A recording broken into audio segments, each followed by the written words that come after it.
श्री कृष्ण की द्वारका नगरी के जल विलीन होने की कई पौराणिक कथाएं प्रचलित हैं।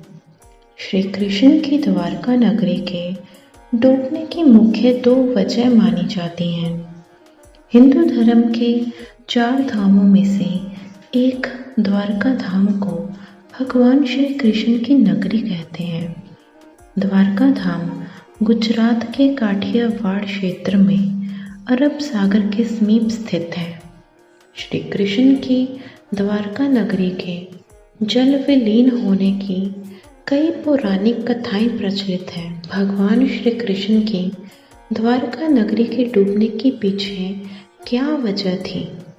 पंडित इंद्रमणि घनश्याल बताते हैं कि श्री कृष्ण की द्वारका नगरी के डूबने की मुख्य 2 वजह मानी गई हैं।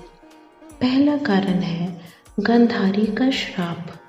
पौराणिक कथा के अनुसार जरासंध द्वारा प्रजा पर होने वाले अत्याचारों को रोकने के लिए भगवान श्री कृष्ण मथुरा को छोड़कर चले गए थे।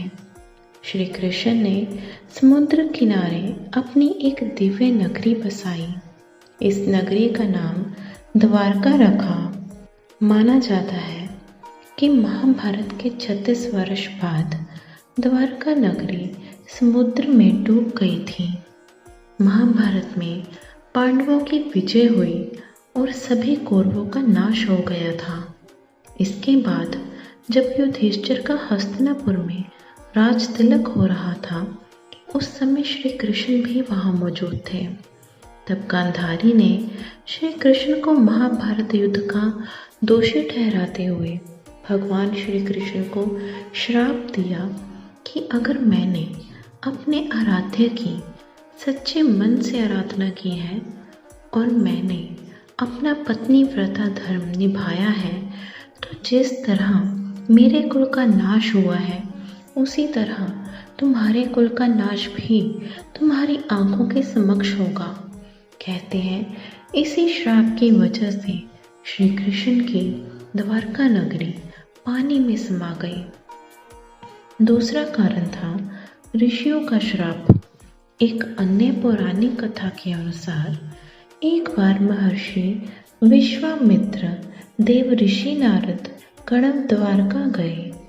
तब यादव वंश के कुछ लड़के ऋषियों के साथ उपहास करने के प्रयोजन से श्री कृष्ण के पुत्र सांब को स्त्री वेश में ले गए और ऋषियों से कहा कि यह स्त्री गर्भवती है। आप इसके गर्भ में पल रहे शिशु के बारे में बताइए कि क्या जन्म लेगा। ऋषियों ने अपना अपमान होता देख श्राप दिया कि इसके गर्भ से मुसल उत्पन्न होगा और उस मुसल से समस्त यदुवंशी का विनाश होगा। इसके पश्चात सभी यदुवंशी आपस में लड़ कर मरने लगे थे। सभी यदुवंशियों की मृत्यु के बाद बलराम ने भी अपना शरीर त्याग दिया था। श्री कृष्ण पर किसी शिकारी ने हिरन समझकर बाण चला दिया था, जिससे भगवान श्री कृष्ण देवलोक चले गए थे। उधर जब पांडवों को द्वारका में हुई अनहोनी का पता चला, तो अर्जुन तुरंत द्वारका गए और श्री कृष्ण के बचे हुए परिजनों को अपने साथ इंद्रप्रस्थ लेकर चले गए। इसके बाद देखते ही देखते पूरी द्वारका नगरी रहस्यमय तरीके से समुद्र में समा गई। धन्यवाद। Please like and subscribe this channel.